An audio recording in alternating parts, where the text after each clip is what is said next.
All right, let's jump right in. In today's explainer, we're exploring a historical text from the Gospel of Matthew. It's incredibly brief, but honestly, it is absolutely foundational to Western thought. It's known as the dual commandment of love. And what's so wildly fascinating here isn't just the history, it's the sheer ambition of the text. It literally attempts to take the whole shebang, human behavior, ethics, our entire purpose, and aggressively compress it into one single cohesive framework. Let's get into it. So what builds a meaningful life? I mean, it really is the ultimate philosophical question, right? Walk into literally any bookstore today and you're gonna see shelves just buckling under the weight of thousands of self-help books. We've got complex 10-step routines, productivity hacks, intricate philosophies. We are obsessed with finding the perfect formula. But today, we're gonna look at how our specific ancient source, the Gospel of Matthew, attempts to answer this massive, sprawling question. And spoiler alert, it doesn't hand us a complicated flowchart or a dense multi-volume manual. Actually, it distills the answer down to its absolute bare essence. Listen to the exact wording of this text. I want to read this slowly because the gravity of it really deserves a moment to sink in. Love the Lord your God with all your heart and love your neighbor as yourself. Wow. The sheer economy of words there is staggering. In just a single sentence, this ancient directive manages to establish a complete blueprint for living. It's just wild to think that the answer to life's biggest, most overwhelming question is delivered with such punchy brevity. But, to truly understand how this single sentence operates, we need to break it apart and look at its two distinct halves. Think of this directive as two distinct but totally interconnected directions. First up, we have the requirement to love God, with the heavy condition that it has to be done with all your heart. We can think of this as the vertical commitment, right? It's an upward orientation toward the divine, requiring a deeply personal, internal devotion. But the text doesn't stop there. It immediately pairs that with the command to love your neighbor, specifically as you love yourself. And this is the horizontal commitment. It's an outward, active orientation toward your fellow humans. The absolute brilliance here is that these aren't isolated ideas. You can't just be a hermit on a mountain focusing only on the vertical, and you can't just be an activist burning yourself out focusing only on the horizontal. The source presents a dual, inextricably linked framework that literally requires both. Now, here is where this text becomes a real game changer, a truly radical historical disruption.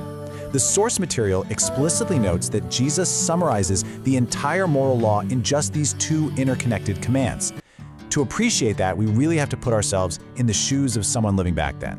The moral law of the time wasn't just, a few gentle suggestions. The Torah contained 613 specific commandments. Just imagine waking up every single day with a mental checklist of over 600 precise rules. Rules governing exactly what you could eat, how you had to wash, what fabrics you could wear, and how you interacted with literally every person you met. It was a vast, heavy, and frankly exhausting encyclopedia of daily stipulations. What this text does is compress that entire massive framework into just two rules. It's a breathtaking act of synthesis. The claim is that if you uphold these two pillars, that vertical commitment and that horizontal commitment, you effectively fulfill all the complex demands of the entire rigid system. So what does this actually mean for us today?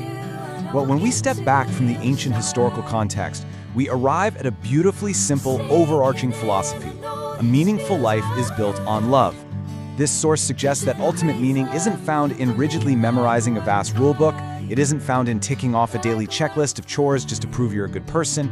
It takes a highly legalistic, rigid framework and transforms it completely into a relational one. It frees the individual from the paralyzing fear of breaking some minor technical rule, and instead it places the focus entirely on the quality of our relationships, both upward and outward. To make this philosophy truly practical, it really helps to understand the profound synergy between these two steps.